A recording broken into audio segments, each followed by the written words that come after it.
Just arrived in the museum. The first stop, you can see some of the really cool paintings which appear to be waiting for us.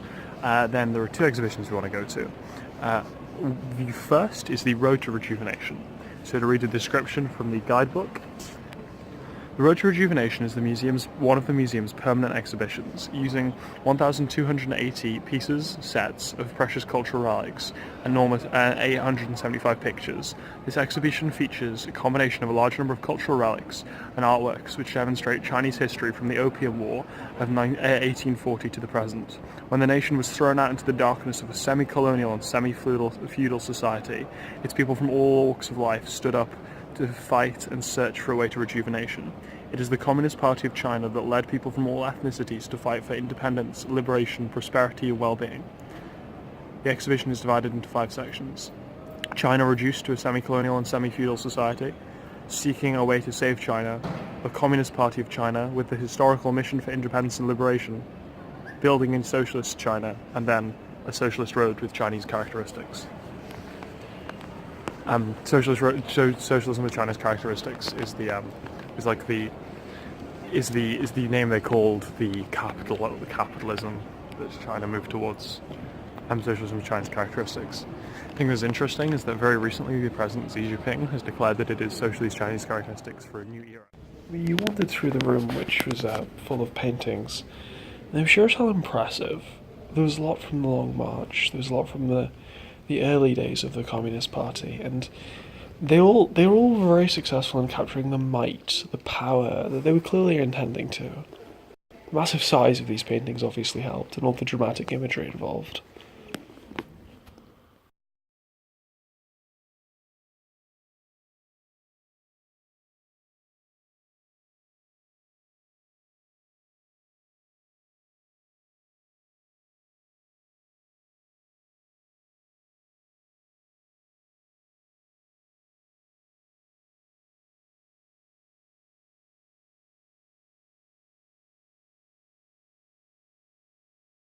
This really big photo of loads of famous people's faces here. There are 3 that I recognise. There is Einstein, who is here. There is Keynes, who is John Maynard Keynes, who is here. And there is Marx, who is here.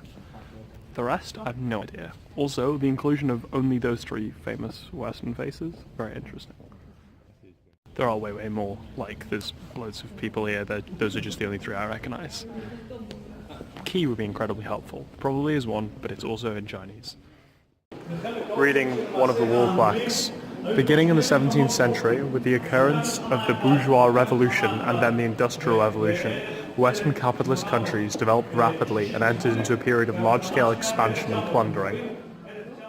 After Britain started the Opium War in 1840, the imperial powers descended on China like a swarm of bees, looting our treasures and killing our people.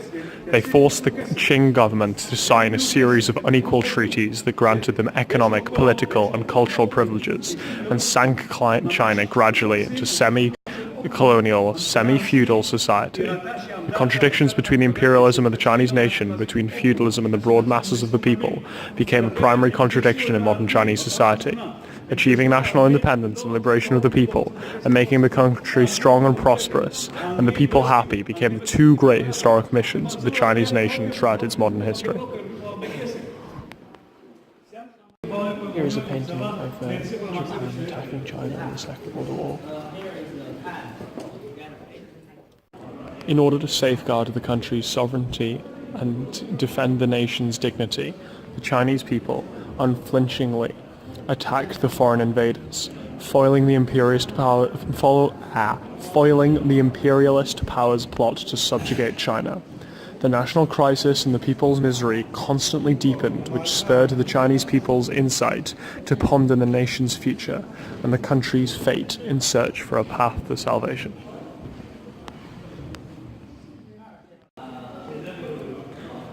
The bourgeois revolutionary faction led by Sun Yat-sen realized that the revolution is the only way out for China. The bourgeois revolutionaries raised the flag of national democratic revolution, launched an armed uprising and drew a plan to establish a bourgeois republic. They overthrew the Qing dynasty, putting an end to more than 2,000 years of feudal monarchy, and it was established of the first bourgeois republic in China's history. It was the first massive change China underwent in the 20th century.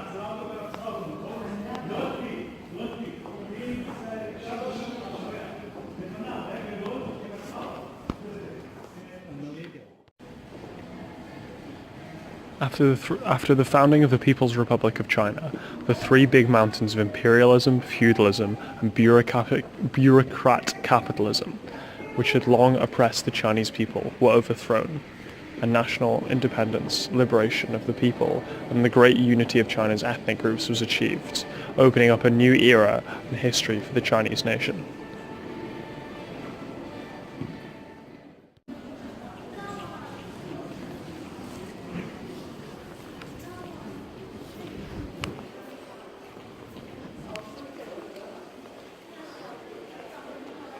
So we turned up to the exhibition on loan from Moscow, which was interesting. It was interesting to see what was there, it was interesting to see what wasn't. Just in the regards of, like, clearly it focused very heavily on China's relationship with Russia. Also, all of the signs were in Russian and Mandarin, and that was it, so I feel a lot of this was wasted on me. But it was very interesting to hear the Russian side of the story told for Chinese ears, as there was a painting of Mao, with one of Stalin hanging behind. There was a large selection of Soviet-era posters that I found really interesting. I really like the Soviet realism, esque design of these things.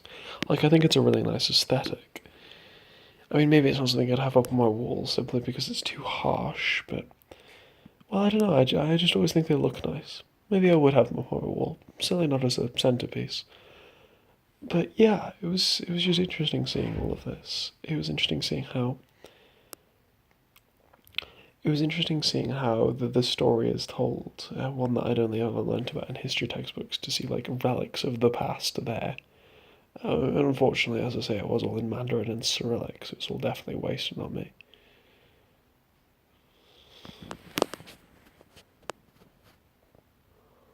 Okay, now.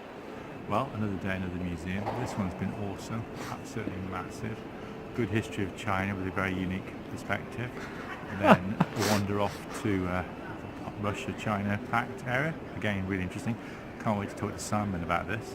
And then the best bit for me so far of the trip, having a cup of tea and enjoying the hot water and being warm for a while. Not that there's anything wrong with being cold, but hey, sometimes a scalding cup of tea in a glorious museum can't beat it.